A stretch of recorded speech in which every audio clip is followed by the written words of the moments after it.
Well, I'm delighted to be here with Shia LaBeouf today. And you and I met several months ago when you were up in my pastoral region working with the Capuchins to prepare for this extraordinary role you played of Padre Pio. Mm-hmm. So I ran into you up there one day. Mm-hmm. And I just saw you a few weeks ago when you were premiering the movie for some of the Capuchins. So Mm-hmm. delighted you're here today to talk to us. I'm honored to be here. Good. And several, I can talk to you all day about a lot of things, but maybe first a bit about acting. I mean, you're seen as one of the best actors in your generation. And when I watch your films, I'm reminded of people like, De Niro and Pacino and Daniel Day-Lewis and some of these people who are more identified with, the method acting style, Stanislavski and all that. I'm just wondering, do you agree with that? Would you say you're kind of a method actor? And if so, what's involved in that? I think people put that on me, but Yeah. and I'm honored by the people you just mentioned to be included that way or be perceived that way. Yeah. But one, I'm not at that level. One, two, I'm not in that school of thought. So Stanislavski is about sense memory and it's very intellectual. It's a whole lot of conceptual. It's a whole lot of cognitive. It's heady. It's very heady. And I'm like a Whitman character. I'm like a very unintellectual feeler. And so I don't identify with that school of thought, really. I don't really know what I do or where it comes from or how it happens. I know that I feel a whole lot. I got a big heart. I don't know if I'm a method guy. Yeah. And I think some of that stuff's ridiculous. So like kind of the staying in character, that's sort of the cliche. I like to be immersive. Yeah. I like all immersive experience, not just acting. It's probably why I like Catholicism as well. I like all immersion. I like I like adventure. And that requires like full immersion. So I would consider myself an immersive actor, but method acting has like a bad smell to it. Like too technical, too intellectual. And just kind of douchey, kind of like just like mean. Mean. Yeah. How's Sometimes it I feel like there's people on film sets, like it gives some people an excuse to behave terribly. Yeah, okay. You hear some stories of guys just like sending people like rat carcasses and like ridiculous things that have nothing to do with the moment on set. What's the famous Olivier story that he was with Dustin Hoffman, Yes. right? And Hoffman stayed up all night and to get totally into his character. And didn't Olivier say like, why don't you just try acting, my son? dear It's boy? a lot easier. Yeah. Well, yeah, and this is tricky because both of those actors are incredible. Who would you side with? Me personally, I appreciate Hoffman more, and maybe that's just because of my generation. But I don't think it's required to. First off, I now having played Pio, some of the penitence involved in method is interesting because then you're not acting. I hate acting. I hate acting because it feels like you can get it wrong. When you're really in it, then you can't get it wrong. I hate losing. I like to win. And so there's ways to like backstop a performance where you leave yourself very little room for error if you're in the middle of it. If you show up with all the caps, it's easier to believe and that you're a part of that because you showed up with it equally. If you're playing a gangster and you roll in with gangsters, it feels the same way. Whereas the make-believe stuff feels like frivolous and unintrinsic and like wishy-washy. So say a bit about your own preparation then. So not the intellectual Stanislavski thing, but this immersive, entering into the emotion of it. Tell me more about that. You're preparing to play Padre Pio. What's involved in that? Yeah, because Stanislavski's like therapy. It's like therapizing, right? Which is really heady. Yeah. And let's focus on childhood trauma and the problems and things like that. So Pio, right? So you wind up with this enormous responsibility, and you learn how enormous it is the further in you go, and you start to get very scared, and that fear motivates, like all things, fear and discomfort motivates like growth and change, and so I get this. I'm tasked with this enormous thing, which feels like. And this is a whole story in itself, how the role even came to me, but which also feels miraculous and unearned anyway, I wind up with this task, and the task is to play like one of the most spiritual men that ever lived. You're playing one of the most respected, beloved saints that ever graced the earth. some people in Italy don't carry a Jesus on them; they carry a Pio on them. Yeah, right. You go to certain places in Italy, and he's everywhere. He's Elvis, and I mean that in the best way. And you recognize rightly that this is more than a role. That this is Pio's interesting because Pio also saved my life. I mean, it's not just like a movie or something like that. And I don't mean that lightly. Let's hang on to that. I want to get back to that, of course. Okay. I want to ask you maybe one more thing about acting.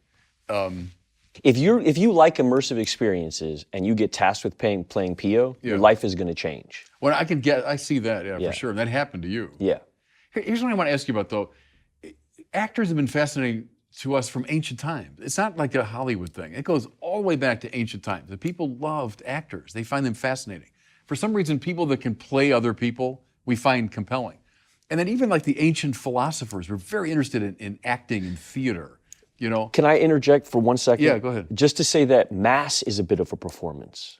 Yeah. Mass, the priest is performing the last moments of Christ's life, and he is a vessel for this extraordinary experience, this extraordinary moment in time, and he is replaying as he's as the host is imbued with the Spirit, that is a bit of a performance. And so different priests have different performances. And not to say a priest is an actor, because that somehow minimizes the sacred nature of the task, but there is a correlation between Mass and being an actor completely immersed in an immersive experience. Mm-hmm. That was my first inroad to Pio, was, okay, that Mass is an immersive experience. He's fully involved. His Mass was very different than other Masses that were performed in that it was lively.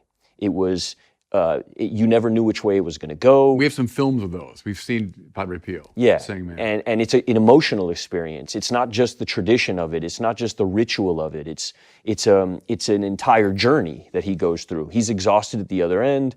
He's sweating. He's dripping. He's crying. There's snot. It's like the man went to battle. He went to war, and it feels like there's a death that happens and a resurrection, and it's extremely emotional, which is how he touched people. He didn't touch people through like these profundities that he spit. He was also an immense feeler.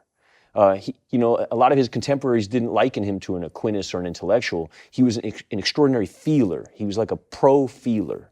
And that was my first inroad to him, was the fact that I as an actor who feels that way, that I'm not like I didn't go to school. I didn't go to Juilliard. I'm just like a street tough who wound up in this wild world. And in Pio, I found the same kind of misanthrope who wound up in this wild situation where a lot of people put a lot of pressure on him, and he felt the enormous nature of the task.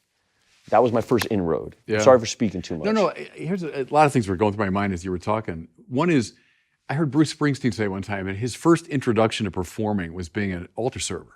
So he's in his Catholic parish, he's an altar boy, and he said, there you are up on this stage that's well lit, and there's people out there, and you're dressed up, and he said it was like my first introduction to performance. I also thought of Thomas Merton, you know that name, the spiritual writer. Oh yeah. So Merton had all these friends in New York who were not Catholic, and he becomes a Trappist monk, which is a pretty, intense expression of Catholicism. So a lot of them came to his first Mass, and they didn't quite know what was going on. So one of his buddies, a guy named Seymour Friedgood, who was Jewish, said, what is the Mass? And Merton said, well, it's like a ballet with certain prescribed movements and gestures. Now that was the pre-conciliar Mass, the older Mass, which probably is a little bit more like that. But it's to your point about the performance of it or the drama of it, because it is a sort of recapitulation of the drama of Christ's life. Even the priest coming into the sanctuary, the word entering into flesh, coming into the world, the priest being relatively silent for the first part of Mass, the quiet, the silent years of Jesus. Then the proclamation of the word, that's Jesus preaching. Then there's the sacrifice of Calvary, et cetera. So the Mass is if you want, a dramatic representation of the life and death and resurrection of Jesus. Also, when Mass is done really, really well, you feel like a secret is being shared with you. And good performances are this way. When you see really good performances, you feel like, oh wow, this person is sharing a secret with me. It connects in something deeper where you feel like somebody is expressing something from in you, and you're seeing it up on screen, and that's what I get out of really good Mass. A really good Mass feels like it's sharing some secret with me, some profound secret with me. Not to get too corny or anything like that, but that's Yeah, what it... Let me ask you about that, because that was my question about the philosophers, and I won't get too technical, don't worry about that. But like Aristotle said, theater is cathartic. And what he meant was, that means just like cleansing. Catharsis means like a purification. As I watched the actors on stage, he thought, and especially it was pity and fear and sorrow, these deep emotions we have, that we kind of act them out with the actors and we sort of deal with them. And we post-Freudian people get that too, of like deep emotions in us that might be suppressed, but they're coming out as we're watching a great film or a great play. I mean, do you see that, or what's happening when you're watching a really good movie beyond just entertainment? Yeah, you're activated. It's probably why Mass has changed. The Mass has changed because there was a yearning to activate the public in an artificial way. I would say, I mean, listen, I'm no expert on any of this, but it feels like this bureaucratic activation, like rules were set or a change happened in the tradition from Latin Mass to the Mass that you now receive at a traditional Catholic church. It's almost as though the church is trying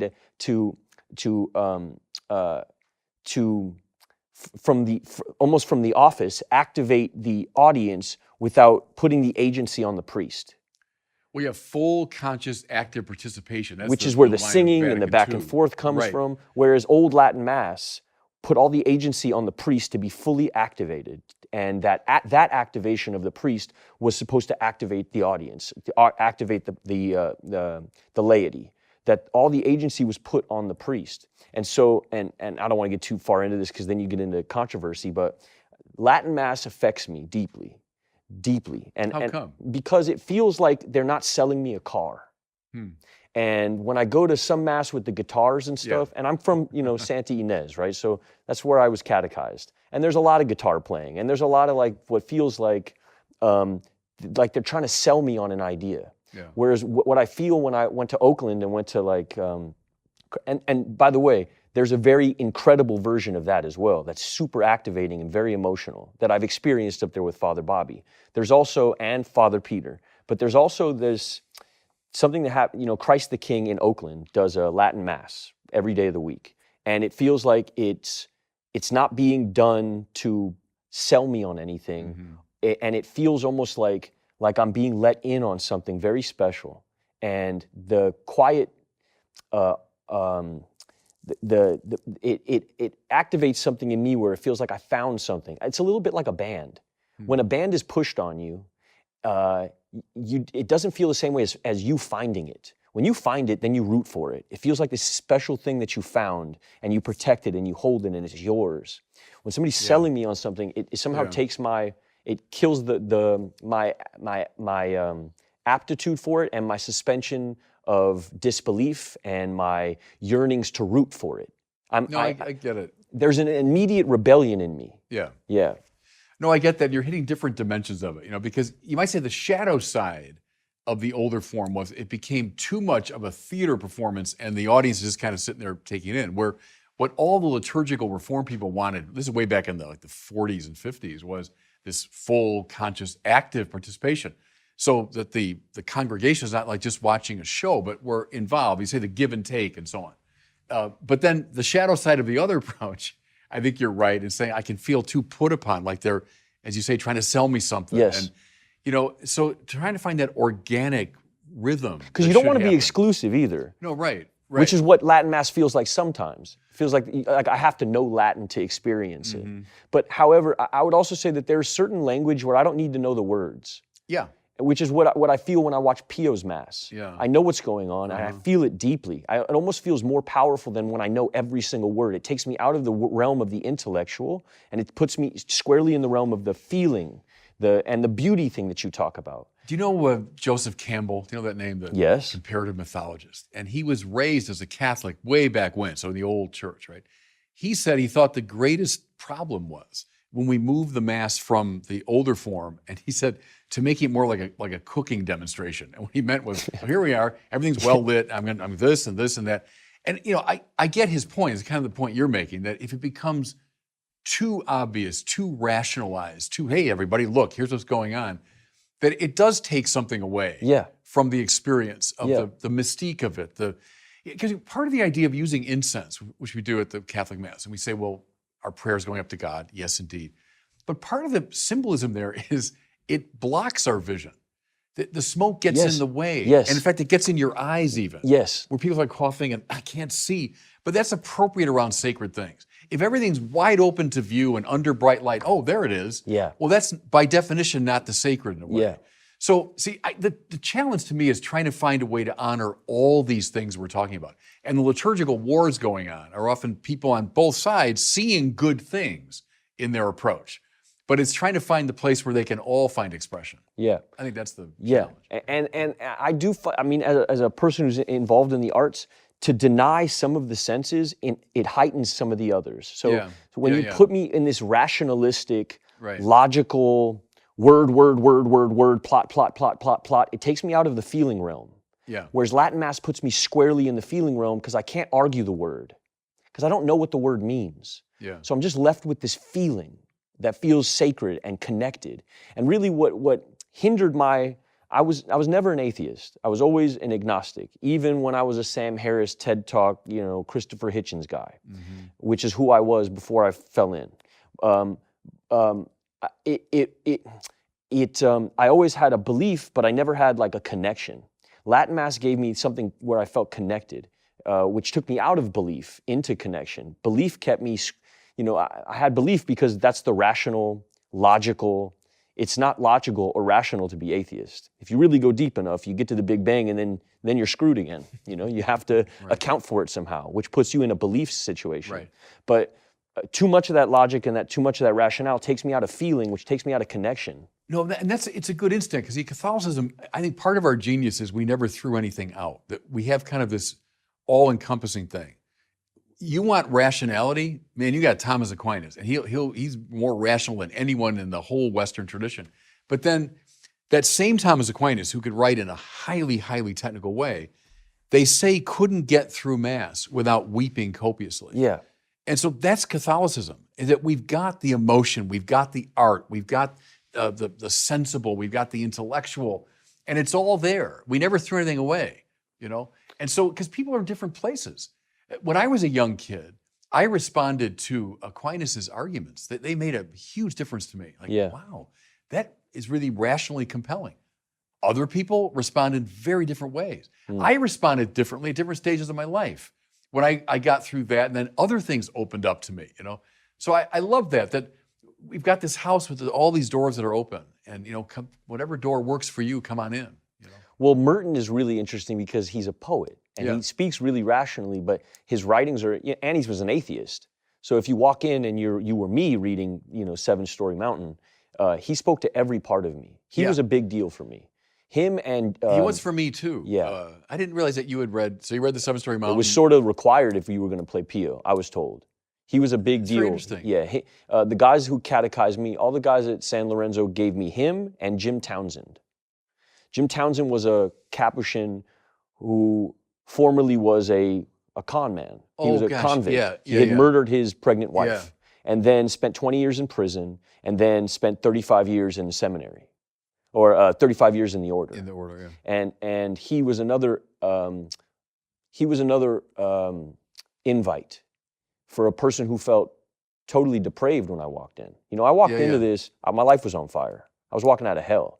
It wasn't like I willingly came in here on a white horse singing show tunes. I came in here on fire, and I didn't want to be an actor anymore, and my life was a mess, complete mess, and I had hurt a lot of people, and I felt deep shame, deep guilt. I didn't like to go outside much. I really, I had a yearning not be here anymore. I was on my way out. Is that where you were when you accepted the role of Padre Pio? This is why when you spoke about the role, I wanted to kind of dive in there because it's kind of formative to how this all happened to me. I was willing because pain made me willing to go about this in a different way than I had previously. My opinion about God before this happened, before the pain struck, before my world had crumbled, was art, love, and God, they all mean the same thing. They're synonymous. And as an artist who creates art, I found myself in a godly position often, right? Where I was in charge. And I had also been told my whole life, like, Your life is your life. You have to make with it what you can, you know? You got to be a good guy, and then you got to get married, and then you got to get a house, and you got to get a job and do good at your job. And like, your life is your life, and things will work out if you put effort in, and, you know, it's up to you. And I always really felt that. And it made it hard to believe in God, because it felt like my managerial skills are what are going to amount to a fulfilled existence. Yeah. When all of my designs failed, when all of my plans went out the window, when my life had led to serious infliction of pain and damage on other people, I threw up my hands like, my plans are garbage, and I don't want to be here anymore, and that was required to enter PO. You had to actually, it's why it feels like celestial mathematics or some kind of divine, it feels way, too coincidental to be a coincidence. But my life was completely, like I told you, on fire, and I'm in a spiritual program where I go on Zoom, and we have meetings, and another person that was in this meeting, who's also part of this same fellowship of like the down and outs, was a man named Abel Ferreira. And he wound up seeing me in the meeting. We shared sensibilities. We had heard each other share a few times. And then he wrote me in the chat box, "Do you know about Padre Pio?" And of course, I didn't know anything about Padre Pio. This is before the offer of the film. It's just, okay. This had been gestating on his side for years, because his grandfather comes from the same region in Pietrelcina, and he has a connection to Pio in many different ways. He's not a Catholic, he's a Buddhist, which I always had trouble with as a person who was always self, and now, I'm not going to get into that conversation, but me and him have wrestled over this many times. And I thought, okay, well, what is this Padre Pio thing? And this is early days in my what now looks like a salvific journey from my side. I was still egotistical on max. I was still grasping at straws. How do I hold on to what I've lost? How do I build a career again? And so when this director who I respected, I had known he made movies that I really loved. Bad Lieutenant for me is one of the greatest performances ever made, and I know he's an actor's director, and the fact that there was this director reaching out to me, because at this point I'm nuclear. Nobody wants to talk to me, including my mother.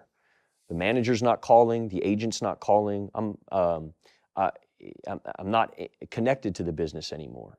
And so the fact that this man reached out to me felt like something like, in my egoic mind, wow, this is a miracle. This is my chance. This is my chance. Yeah. And so my ego shows up. And now I'm like, yeah, well, Padre Pio. And my ego is what makes me research Pio. It's not my Catholicism or my yearnings towards God. So you thought this would be a cool role for me to play. Great, now I can get back on the horse. Yeah, okay. And so I start researching Pio. And as I'm researching Pio, he tells me about his plans to make a movie, and he tells me that Willem Dafoe is going to be in the movie. And now I'm really in ego. Wait, so I can go from bottom barrel to working with Willem Dafoe? This is my chance, back on the hustle, back on the ego. Yeah. And I start leaning into this thing, and he says, well, if you want to do this role, I need you to start researching.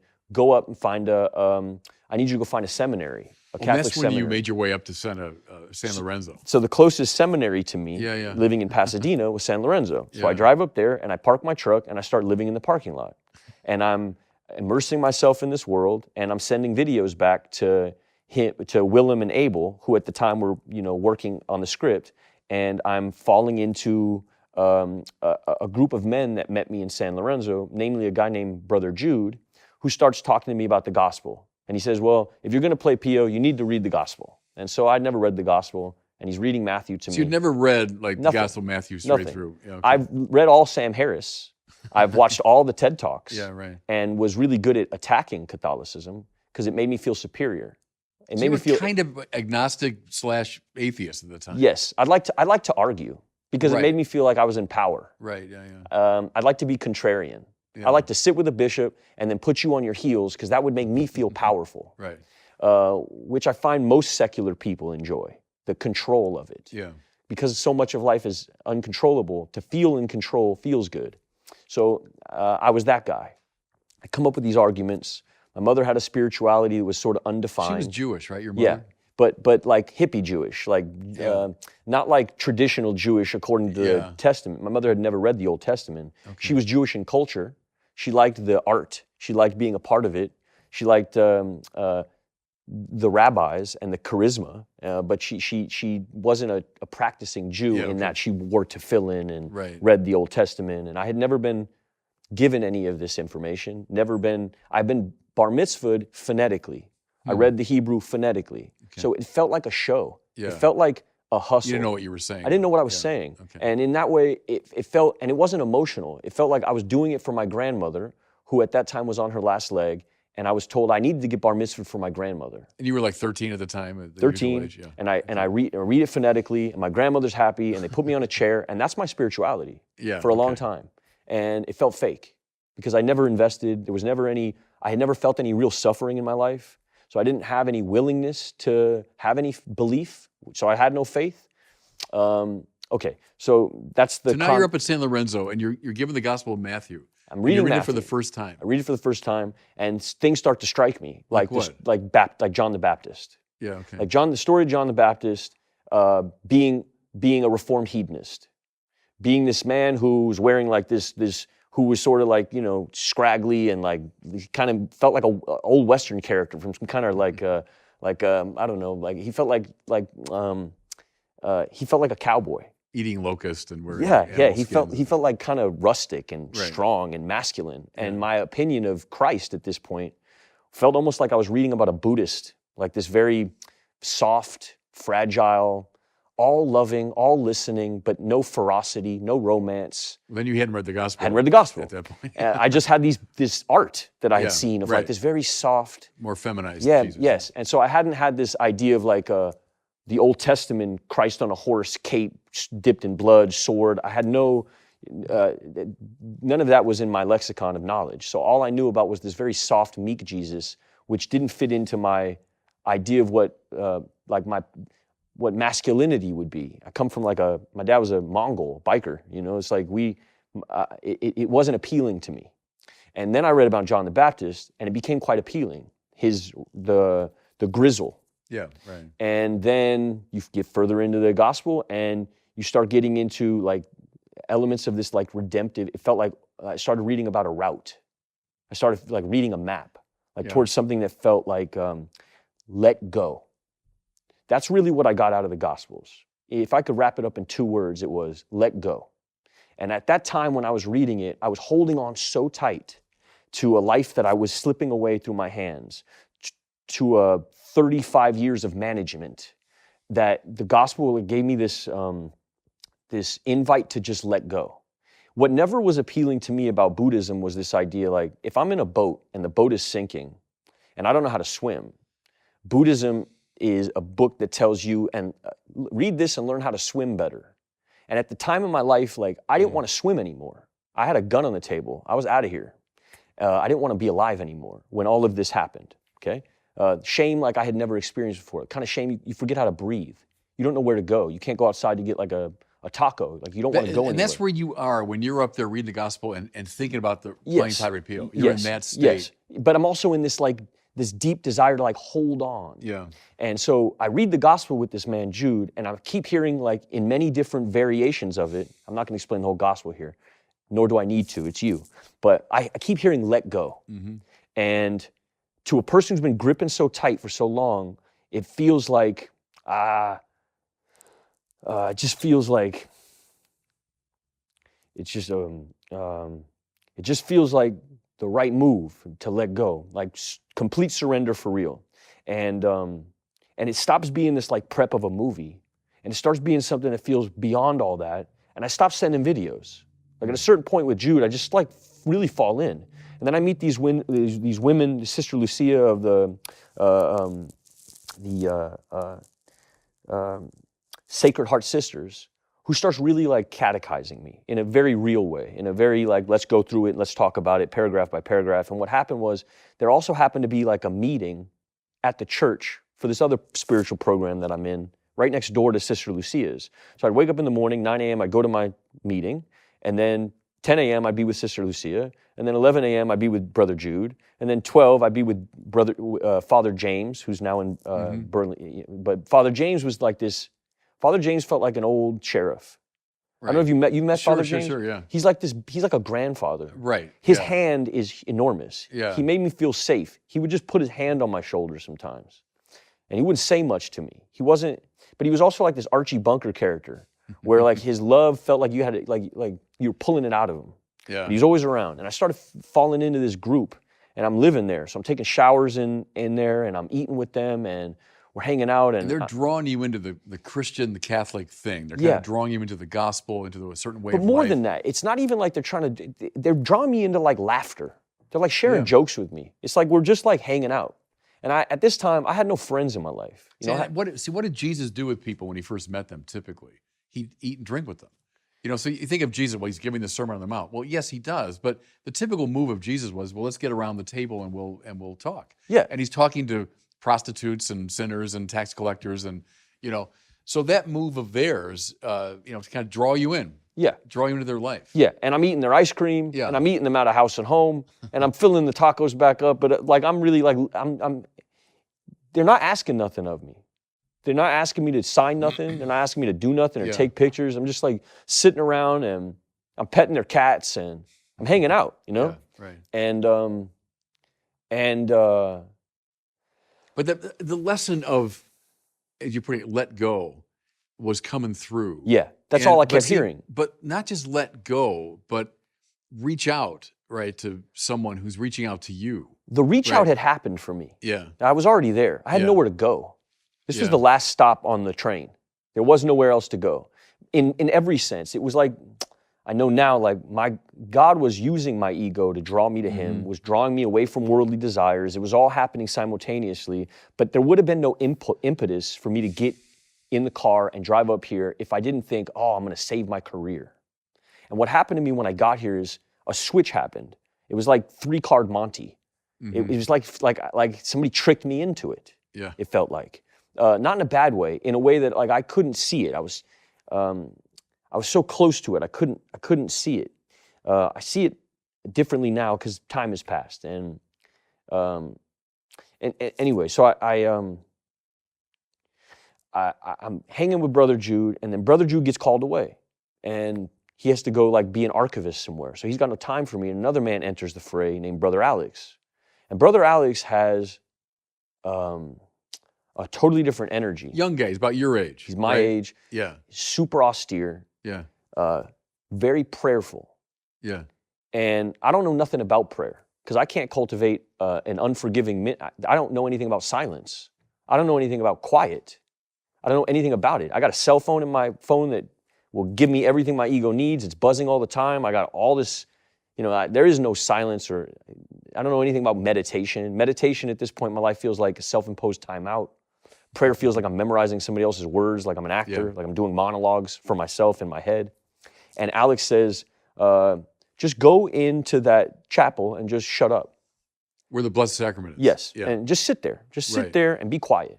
And that feels like a very strange thing to tell me, and I'm also rebelling. And right around this time, you and the deacons show up for like this deacons meeting. Well, that's the first time I met you. It's the first time I meet you. Okay. The deacons are all hanging out at the church. Right. And I feel like, oh, this is like, wow, it's amazing. I get to sit in here, and I feel like I'm not allowed to be there. But then all the deacons are like being really warm with me, and I'm sitting in the back. It was Mass first, right? It's Mass. Yeah. We do Mass, and then we go like have a little sandwich. Right. And you do this talk about prayer. Yeah. And how it's really a simple 4-step process, prayer, and I needed somebody to simplify it for me, because it felt like, one, I needed it to be defined. I didn't want it to be this esoteric. I needed something very defined and very practical. I needed something very like boots on the ground. And you said, quiet leads to loving thoughts leads to loving action leads to peace. And that hit me heavy. It was and Mother then, Teresa I was quoting there. That's her. whoever it was, it's changed my life. So then you go into pray rosary. Yeah. And I'm just learning rosary at this time. I know the front half. I don't know all the prayers. I can do, I can get to the middle of the rosary. I don't know the dismount prayers, but I have enough to like, it pauses my head, which I guess what rosary does for a lot of people. It makes it tactile. It's a great prayer, right? It takes me out of the cognitive and it puts me into the physical. It physicalizes it. And for somehow that pauses all of my internal nonstop chitter-chatter monologuing of what I want and what I need and this animal in me. It calms the monkey mind. That was Merton's line that he got from the Buddhists, actually. The monkey mind's always leaping around. Yes. Here, and it calms that. It calms that and centers it. Yeah, and makes me feel present. because it's right here. Right. I can hold you it. hold it in your hand. Yeah. Right. And so we're praying the rosary, and I'm waiting for loving thoughts, and it's not my first or second or third or fourth or fifth or sixth or seventh thought. But then I hear a thought like, call your mother, tell her you love her. Now, me and my mother at this time, my mother don't want nothing to do with me. You know, the news that had come out has been like I've been abusive to women, and I've been shooting dogs, and I've been willingly giving women STDs, and like it's disgusting. It's depraved. And my mother is embarrassed beyond all imagination. She doesn't want nothing to do with me. And we hadn't talked, and I'm living in this parking lot. And I get out of rosary with you, and I call my mother, and I say, I don't have much to say to you, but I love you and I'm safe. And she said, oh, I'm so grateful. And she hangs up the phone, and it's the first time I had really like talked to my mother, and I felt this peace, because I had all this resentment and animosity, like, how could you dip on me? You're my mother. You know, no matter what happens, like, this is conditional love that you offer me. So, you know, then I start reading the Confessions by Augustine and his mother and that relationship. And Right. everything starts to feel like click, click, click, click, click. Right. And Augustine being like a hedonist who had made all these Yeah. flaws. And then they started explaining Francis to me and all this ego that was Yeah. in Francis. Yeah. Just a complete Same egomaniac. story, right. Yeah, like, and I start feeling all these connections, and I start seeing this route. And and it says let go, and I find a way for myself. This is all before we're even in the movie. I'm not even reading the script yet. I'm just like, it's like laying the ground, I'm not even into Pio yet. I'm passing Pio's statue every day, and I'm kissing him on the hand just out of like reverence for the statue. Yeah. But I don't know anything about the man yet. Then I get to reading about Pio and about suffering. Now, this is another hack that happens to me at some point, where I felt like my suffering was pointless. I didn't understand what was going on. I felt like, you know, and Father James walks me through like offering your suffering up as a purposeful, as like intrinsically valuable, that God taps certain people to go through certain suffering so that they can be more effective at bringing the good news forward. And we start talking about purpose. And I'm questioning like what my purpose is, because before this moment, my purpose was just to be a good actor. My purpose was just to be the best actor. That was my whole purpose in life, like just such a little dream, like the dream of an ant. Yeah. And James says, you know, what are you good at? And I'm like, I'm good at bleeding in front of people. He's like, what are you talking about? I was like, well, that's what I do. You know, I sort of just throw myself at walls. They film me. People tell me it's good. That's all I know how to do. He's like, okay, so you're good at suffering. How are you going to help other people with that? I was like, I guess I'll make movies and stuff. And he's like, yeah, but what else? And we start getting deep off into this conversation and what the arithmetic of purpose is. And James says, you find out what you're good at first.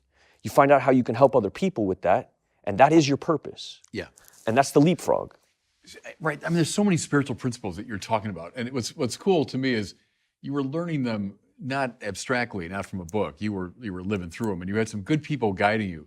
But you know, one of them is the whole attachment detachment thing, which every spiritual master talks about. I mean, ancient, medieval, modern, every master is you got to hunger for God. We all do, which is infinite hunger. It's what everybody wants. Sam Harris wants it. Trust me. But we hook it on to something in this world. So we say it's wealth, it's power, it's pleasure, it's my career, it's whatever it is. It's going to make me happy. And of course it can't, because the desire is infinite. So it can't be filled up by anything. Yeah, there's no ceiling. Right. So you keep throwing things in more and more and more and more. And of course it doesn't work. And that's how we get addicted, which is, I think, why attachment in the classical spiritual masters is very much like addiction today, that we know a lot about, that we get addicted to these things. And you know, you're addicted to sex or to booze or to drugs or to success or to my own ego, all that stuff, you know.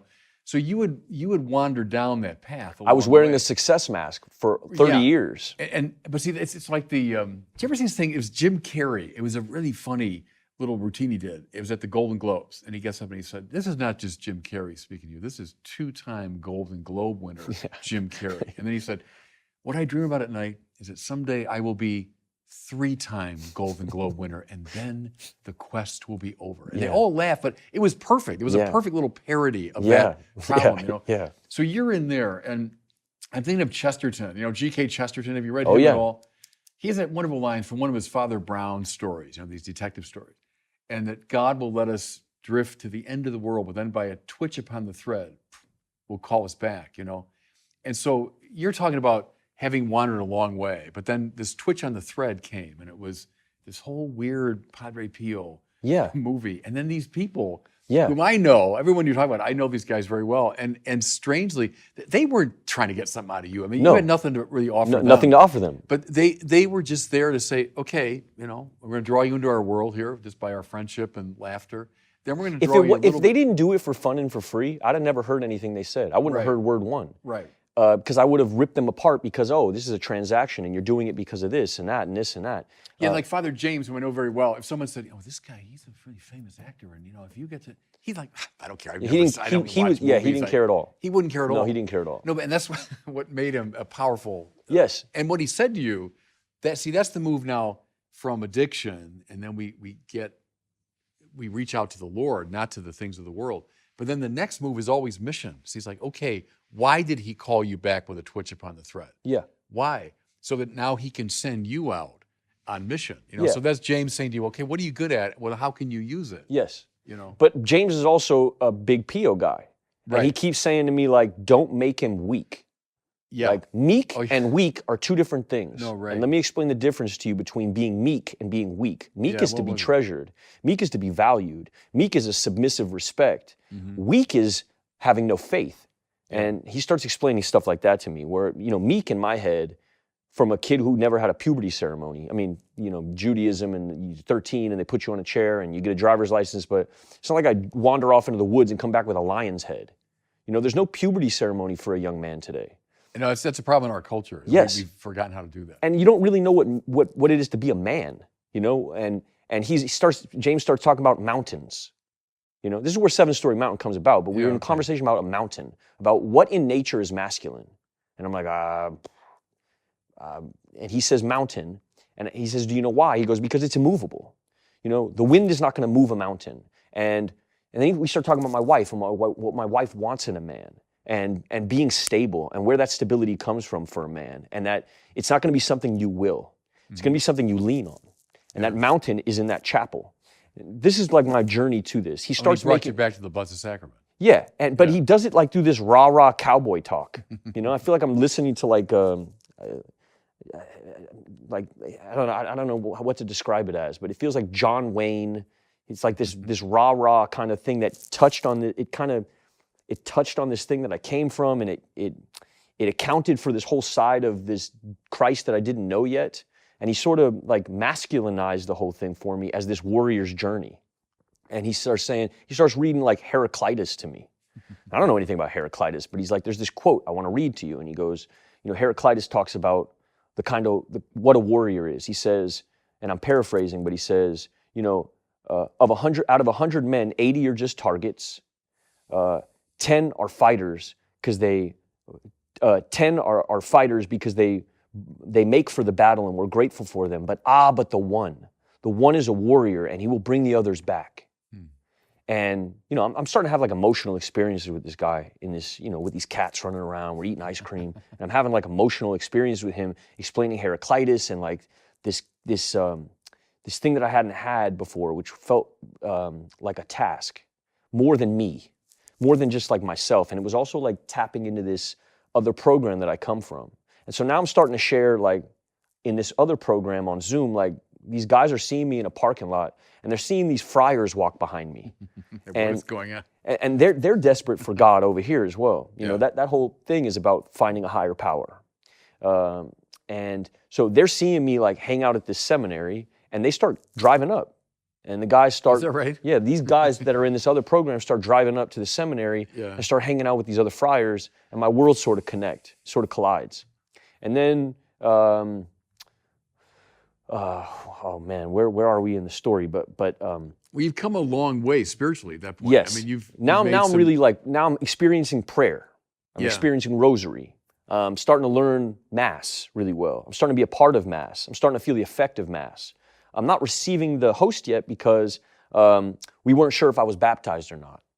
And so I couldn't receive yet, and I felt this deep longing. I didn't know I was baptized. I had been baptized earlier in my life and didn't even remember it. Yeah. My uncle was had baptized me in Trinitine. I'm saying it wrong. The Trinitarian formula? Yes, yeah, that's right. Yeah. And so then we found out that I could receive Mass and started receiving Mass, and I start feeling like this deep reprieve. It's not just this like it's not just like a cracker anymore. I start feeling like I start feeling a physical effect from it. I start feeling a reprieve, and it starts feeling like regenerative, and I start enjoying it to such a degree I don't want to miss it ever. And then I start going to other masses in different parts of the city. I wind up at San Lorenzo, and doing liturgy of the hours with them, which feels like a bigger version of what I'm experiencing in Santa Ynez at Mass. I'm feeling it. I'm feeling more reprieve, feeling safety, which is really what I'm chasing, like this safety. And I'm feeling it with these brothers, and I start feeling like this fraternity start to build around me. And then I start telling Abel, like, I got to bring all of these guys with me. And he's like, well, we can't do that. Pick one. And I don't know who to pick. And so I go to the head of the novitiate, and I ask him to pick, and he picks Alex. Oh, and that's how Alex ended up. That's how Alex falls in. And so then they write a role for Alex, and then me and Alex wind up going to Italy. He's in the film He's quite in the a movie. bit, actually. Yeah, he's my right-hand man. Right. I mean, in life and in the film. Yeah. And what he brings with him is like, he's like a walking, I don't know how to describe him. He's my inroad into Catholicism. He was the guy who Eskimo'd me in, pretty much, and continues to be the guy who I can text him about anything, you know? And he's also a really good mediator between me and my director, because I'm not an expert in Catholicism, but I have one with me who's really good at being diplomatic with two creatives. He doesn't have this like energy. He has he's like water. I don't know how to describe it, but he's very diplomatic. And so, I mean, by this time, you moved a long way from being on fire in that negative sense. When you said you were really I'm not feeling that anymore. Yeah. Now I'm feeling like quite driven. And I'm trying to name some of the moments. It was the way these guys included you in their community is one thing. It's reading the gospel. Yes. You started reading things like the Seven-Story Mountain. Yes. You're spending time in front of the Blessed Sacrament, right? Jim Townsend, Brother Jim Townsend also gave me permission as a sinner to feel like, well, I hadn't sinned like that, and he was a Capuchin, so it made me feel like, okay, well, me too. Like, I'm involved in this conversation. Yeah. It was seeing other people who had sinned beyond anything I could even conceptualize, also being found in Christ, that made me feel like, okay, well, that gives me hope. Yeah. And James said, hope is HOPE, hearing other people's experiences. And it's the truth for me. I started hearing experiences of other like depraved people who had found their way in this, and it made me feel like I had permission. Classic form in the spiritual tradition, going back to people like Augustine, you know. Augustine, he was lost. It's the same thing. I mean, he reached a point in his life. What he was obsessed with was fame. I mean, in a way, like you, he wanted a great career. Yep. He was this rhetorician. He wanted to be the speechwriter for the emperor, which indeed he became. And then that famous story, remember in the Confessions when he's going to accompany the emperor as he's going to recite one of Augustine's own speeches, and it's the high point of his life. And they run into this poor drunken guy in the street, he's carrying on. And Augustine looks at him with disgust, and then he realizes, I mean, tomorrow he'll be sober, but I'm still going to be completely drunk on ambition. Yeah. And it led him down that same sort of hellish path until it was Ambrose. See, Ambrose for him was sort of like Father James or Brother Alex for you. There was this great bishop in Milan, and it was his preaching. And here Augustine went to hear him because he heard his rhetoric was impressive. I'm going to hear this guy. He's a great user of the Latin language. But as he listened to him, he's also preaching the spiritual life, right? And so Augustine, and tears had a lot to do with it. Augustine was like a hyper intellectual, but man, there's like tears on every page of the Confessions. Yeah. And he starts weeping as he listens to Ambrose, Yeah. So that's a story from so many centuries ago, but it's your story in many ways. Yeah, it is. And I'm experiencing a lot of that also, but also the weird thing is like separating what if this is actually happening to me for me, and what if this is like PO and this film and preparation and the separation. I'm before this movie, I'm chasing no separation, but here it felt even further. And there was a certain point where Abel's like asking me to do an accent. Because you didn't do an accent. No. You just spoke in your American. Yeah, because at a certain point, like I prayed on it, you know, and I thought, this is the separation I'm not after. This feels like, okay, now I'm just like wearing a mask, like a PO mask. Right. Whereas it felt like the task wasn't that. The task, even beyond what the director was asking of me, and he found a way to find the same kind of he found my reasoning just, was that I was having like genuine, while we were practicing Latin Mass, I was having genuine emotional experiences. And aside from the fact that, you know, as a Neapolitan speaker, his accent wouldn't have matched Italian anyway. But it felt like that would have taken me out of this thing that felt very personal. And so we didn't do an accent, because I felt like what was happening to me was like some kind of vessel. I'm not going to get too cheesy about it, but it felt like I wasn't in control of a lot of the stuff that was happening. There wasn't a whole lot of like emotional actor prep. It was like very prayerful. When I felt like I couldn't hit a moment, me and Alex we would pray, and then it would come, like the emotion would just come. Pio was a very emotional guy. Yeah. And Mass is very technical. It's so technical. And so it's very difficult. You have to be very proficient at Latin Mass, one. So I spent most of my time not even studying Pio.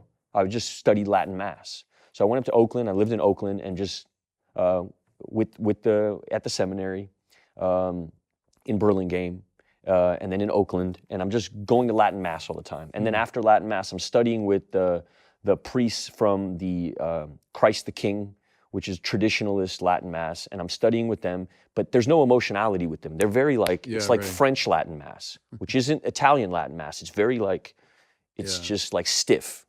Pio wasn't stiff. Pio was, like you say, he was almost a dancer. And so you're trying to like build this Mass that Pio is known for. It'd be like playing Dylan and not knowing how to play guitar. Like if you want to play Dylan, you don't just read Dylan biographies. You have to pick a guitar up, and you have to learn how to play a guitar. And then the guitar needs to be your best friend. And then you need to sleep with the guitar. And then the guitar needs to be your only travel companion. That's the way into Dylan. The way into Pio was Mass. And it wasn't until I felt like I started having emotional reactions in Mass that I feel like I was anywhere near playing Pio. And Mass got very emotional, like really, really, really emotional. And then I felt like, okay, now I have permission to go study Pio. So then the Pio study started, and that took us to Italy. Then I started going to where he studied, in San Giovanni Rotondo, and you see it, and something was offsetting about it, because what I knew of Pio to that point was like, this is a man of deep humility who's offering up his suffering. And you walk into San Giovanni, and you see this big mosaic of this man, and there's pictures of him watching them build it. And my first inroad into what James was talking about, offering your suffering up and offering your ego up and entirely, is I always pictured a priest would be so against the idea that he's being put on this Mount Rushmore in this town. And what I'm seeing in this man is like deep utility, deep focus, like a man who's just so laser beam focused. He doesn't care if you think he's ridiculous. He doesn't care if the church thinks he's ridiculous. He doesn't care. Which it did for a long time. That's part of the drama of Padre Pio, right? Which was another inroad for me. Basically 10 years. Exiled. The church said, don't celebrate Mass. Right. Sit in this room. And by the end of his life, he's this living saint. And now he's this, one of the great saints of the 20th century. But during his lifetime, he went through a real psychological and spiritual suffering. With not much to lean on, other than like a few spiritual advisors and people who he would celebrate Mass out of his window, because he wasn't allowed in the church anymore. He wasn't allowed out of his room anymore. When you go to San Giovanni Rotondo, there's his room, and then there's a chapel, a small little chapel the size of this table that they built for him. There's like 5 chairs in there. That's where he would celebrate Mass for like 10 years. And he would open a window and he would celebrate Mass, and he would hear the crowd outside. And it felt like this, and not to minimize Pio, but or aggrandize myself, but this is another inroad for me where exiled, you're nuclear, you're a depraved individual, you're disgusting, we don't want nothing to do with you anymore. And I'm feeling that in Pio, because this is what the church said to him as well. You're doing it wrong. You're a no-no. You're persona non grata. I think they weren't sure what to do with him. I think they were just thrown off. Like what is this? Well, and it took him a long time to figure him out. When he claimed stigmata, the church at the time sent a bunch of rationalist, unbelieving people who thought miracles were impossible and we were beyond the age of miracles. And he's got his hands wrapped and they're saying, let me see. And he's saying no. And then they write him off. You're a liar. You're a liar, and you're using the church to sensationalize and create a spectacle out here so you can sell